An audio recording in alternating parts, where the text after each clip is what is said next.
Now for the top story. None of the view of this. Joining us from Washington, Republican Congressman and presidential candidate Ron Paul. Do you fear Iran intruding on the whole Persian Gulf if the United States, as you asked for in the debate last week, left the region? Do you fear that? Well, I fear that they might want to do that, but I think our policy is leading to that. Everything that we do enhances the Ahmadinejad crowd in Iran. There's a dissenting force in Iran, and everything we do to undermine that government, we have our own CIA over there now trying to undermine that government. In doing that, we bring all their people together, so the ones who want to dissent and oppose him are, they lose their power to do so. So I would say our policy is doing everything conceivable to enhance Iran. Just the whole invasion of Iraq has helped Iran. Well, that may or may not be true. They're the one. It may or may not be true. I mean, it's a debatable issue. I'm not going to say it isn't true, but it's a debatable issue. But look, as we saw in the summer war last year, Iran can arm and finance a force like Hezbollah and cause a lot of trouble, and the United States doesn't have anything to do with that at all. So I think that in our national security situation, we have to assume that Iran is an aggressive nation, that it wants to injure the United States, and is going to use surrogates to do it.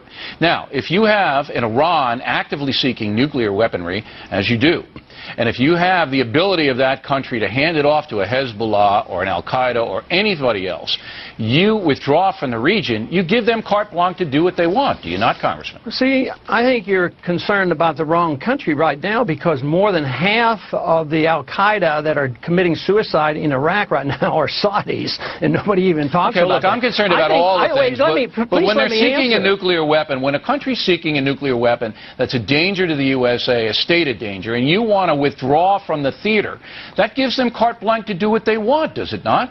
Well, first off, you have Pakistan, and they're not exactly the most pro-Western but I'm talking about country. Iran, Congressman. I'm not talking about Pakistan at this point. Why don't you ever let me, answer the question? Because you're not directly answering the question, sir.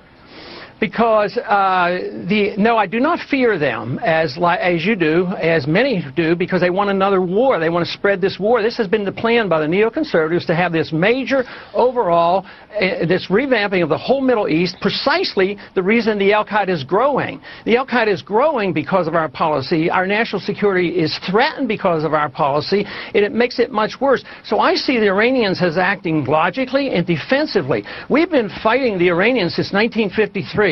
We overthrew their government through the CIA in 1953. We were allies with Saddam Hussein in the 1980s, and we encouraged him to invade. All right, so I just want to get Iran. we don't need a history lesson, but I do want to get this on the record. You have to understand. I do understand the region, man, but we don't have time to do the history lesson tonight. I just want to get this on the record. You don't fear Iran, even though Iran has demonstrated it can start a war, which it did last summer with its Hezbollah surrogates, and it's stated that it wants to do damage to Israel, wipe it off the face of the earth, and is developing a nuclear weapon. And you don't fear them? Yes, I worry about it. I'm concerned about it. But what I'm saying is the very policy that you advocate is encouraging that. What I'm saying, Bill, is this. They put it in perspective. They don't have a weapon. They're not likely to get one in 10 years, according to our CIA. That's not true. That's not true. I mean, everybody says it's 5 years or less, and without us in the theater, it's going to happen a lot quicker. How come we got through the Cold War when the Soviets had 40,000 of them? Because it was mutual destruction. There was mutual destruction. Now you can hand off any weaponry or any kind of thing to surrogates who will do your killing for you. If you don't think Iran is sponsoring terrorism, you're living in a land of Oz, Congressman. Well, so Saudi Arabia. What are you going to do with Saudi? What are you going to do with Pakistan? It's not a government policy of Saudi Arabia. It's just their failure to do any effective policing. It's policy in Iran to wipe out Israel, to attack USA. It's our policy of preemptive, deliberate invasions of foreign countries and occupying these countries that has jeopardized our safety. This blowback principle is what caused 9/11, and we have to come to realize that. If you keep living in this dreamland of saying that they attack us because we're free and prosperous, believe me, we're never going to get up. Well, if you think that if we withdraw off the Gulf if we get our people out of there, there's not going to be any more terrorism, then you're living in the dreamland. You didn't even want to go into Afghanistan and punish those people, did you? You're wrong, Bill. You're wrong on that. I voted for that. So you be careful on your quotes. I mean, well, in a debate, you said you don't want to be there. You don't want to be in Afghanistan. Well, they didn't do what we were supposed to. We were supposed to go after Osama bin Laden. We let him go into Pakistan. We didn't let him go anywhere. He escaped in there. That's war. That's what happens in war. Know.